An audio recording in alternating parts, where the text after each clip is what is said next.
This plane was ready for takeoff, until one sentence stopped everything. A flight attendant looked at a well-dressed black man in first class and said, "Sir, there's been a mistake. You'll need to move to economy." No explanation, no apology. Passengers watched in silence as he calmly stood up, holding a first-class ticket that was fully paid. Across the aisle, another passenger sipped champagne, unquestioned. The message was clear. What no one on that plane realized was this: the man they just embarrassed wasn't just a passenger. He was the CEO of a company that certifies pilots, audits airlines, and decides whether planes are safe to fly. He didn't argue. He didn't raise his voice. He made one phone call.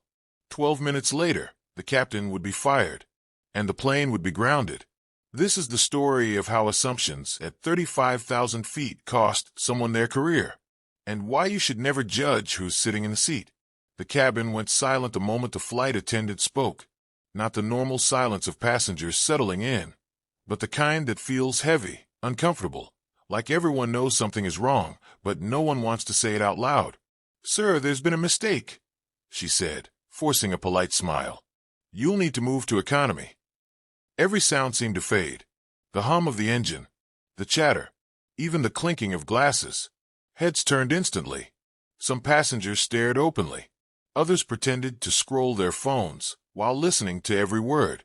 A few exchanged glances, sensing tension but unsure why. The man standing in the aisle didn't raise his voice. He didn't argue. He didn't look confused. He looked composed. Mid-40s. Tailored suit. Clean shoes. Calm eyes. A leather briefcase rested confidently at his side, and in his hand was a first-class boarding pass, creased slightly from being checked twice already. He glanced down again. Seat 1A. First class. Fully paid. "I believe this is my seat," he said, his tone respectful but firm. The flight attendant hesitated. Her eyes darted briefly toward the cockpit. Then she leaned in and lowered her voice, as if trying to keep the moment small. "The captain has requested that you be reassigned." That was it. No reason. No explanation. No apology. Across the aisle, a white man in casual clothes reclined comfortably in another first-class seat, accepting a glass of champagne from a different attendant. He didn't look confused. He didn't question anything. He belonged there, at least, in everyone's silent assumption. The message wasn't spoken aloud, but it landed sharply. "You don't fit here." The man in the aisle took a slow breath. His jaw tightened for half a second, then relaxed. He nodded once, stepped aside, and said quietly, almost politely, "Let's do this properly." At the time, it sounded harmless, cooperative, reasonable. No one on that plane, not the passengers, not the crew, not even the captain, realized those 5 words had just set a countdown in motion, because in exactly 12 minutes, that plane would never leave the ground. What the passengers didn't know was that the man walking calmly toward the back of the plane wasn't just another traveler inconvenienced by airline policy. He was Daniel Brooks. And Daniel Brooks wasn't just a passenger. He was the CEO of Apex Aeronautic Solutions, one of the most powerful aviation safety and aircraft compliance consulting firms in the country. His company didn't sell tickets. It sold authority. Apex trained commercial pilots, certified flight crews, audited airline safety procedures, reviewed cockpit decision-making protocols, including, by sheer irony, the very airline Daniel was flying that morning. Daniel had boarded quietly on purpose. No entourage, no assistance, no priority announcements. He liked observing systems as they actually operated, not how they performed when executives were watching. Today, he was traveling to deliver a keynote speech at an international aviation conference, one focused on ethical leadership, unconscious bias, and safety culture in modern aviation. He prepared that speech carefully, because discrimination wasn't new to him. He'd faced it in boardrooms, where his qualifications were questioned before his ideas, in hotels where staff assumed he was lost, in security lines where he was randomly selected one too many times.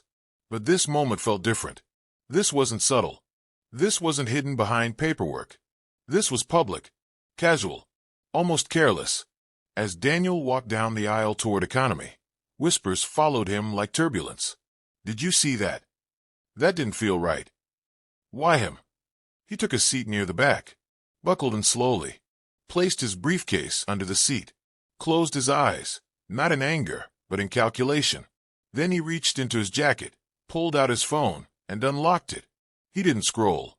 He didn't hesitate. He made one call. The call lasted exactly 47 seconds. No shouting, no threats, just facts calmly delivered. By the time the seatbelt sign flickered on, the plane still hadn't moved. The engines idled. And then, unexpectedly, the cockpit door opened. A senior airline operations manager hurried down the aisle, his face pale, his steps rushed. Two uniformed security officers followed closely behind him. Passengers straightened in their seats. Phones slowly emerged from pockets. Something was happening. "Ladies and gentlemen," the manager announced, forcing composure into his voice, "we are experiencing a brief procedural delay." Daniel stood up calmly, as if this had been scheduled. The manager leaned toward him, whispering urgently, "Mr. Brooks, we didn't realize it was you."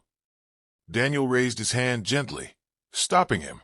"This isn't about recognition," Daniel said quietly. "It's about respect and safety." The manager swallowed hard. Moments later, the captain was asked to step out of the cockpit. He looked irritated, confused, offended, until Daniel spoke again, this time projecting his voice just enough for first class to hear. "As of 10 minutes ago," Daniel said, "I was made aware that this flight violated 3 compliance standards enforced by my firm." A murmur rippled through the cabin. "Additionally," he continued, "the decision to remove a paying passenger from first class based on assumption demonstrates a lapse in judgment incompatible with command responsibility." Silence fell like a dropped oxygen mask. The captain's expression shifted, confusion to concern, concern to fear. Because in aviation, judgment isn't optional. It's everything. The announcement came moments later, short and devastating. "This flight has been grounded pending crew reassignment." Gasps filled the cabin. Phones were fully out now. Passengers whispered in disbelief. Some stared forward, trying to process what they'd just witnessed. Security escorted the captain away, not in handcuffs, not in shame, but in unmistakable finality. He wasn't arrested. He was terminated, effective immediately, pending a full investigation, because the airline understood something critical. Daniel Brooks didn't just carry influence. He carried documentation, records, compliance reports, witness testimony, and contracts worth hundreds of millions of dollars. The airline issued a formal apology, broadcast through the intercom, for failure in judgment and conduct inconsistent with company values. Then Daniel was escorted back to seat 1A. But he didn't sit down right away. He turned toward the cabin, meeting the eyes of passengers who had watched everything unfold. "This isn't about revenge," he said calmly. "It's about accountability and making sure the skies are safe for everyone." The cabin erupted into applause, not because someone lost a job, but because someone finally drew a line. The flight eventually took off, with a new captain.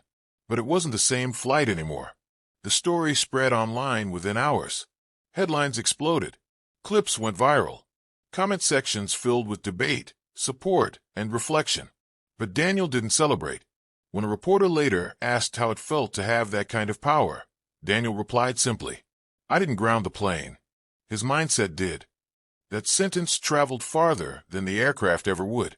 Because discrimination doesn't always shout.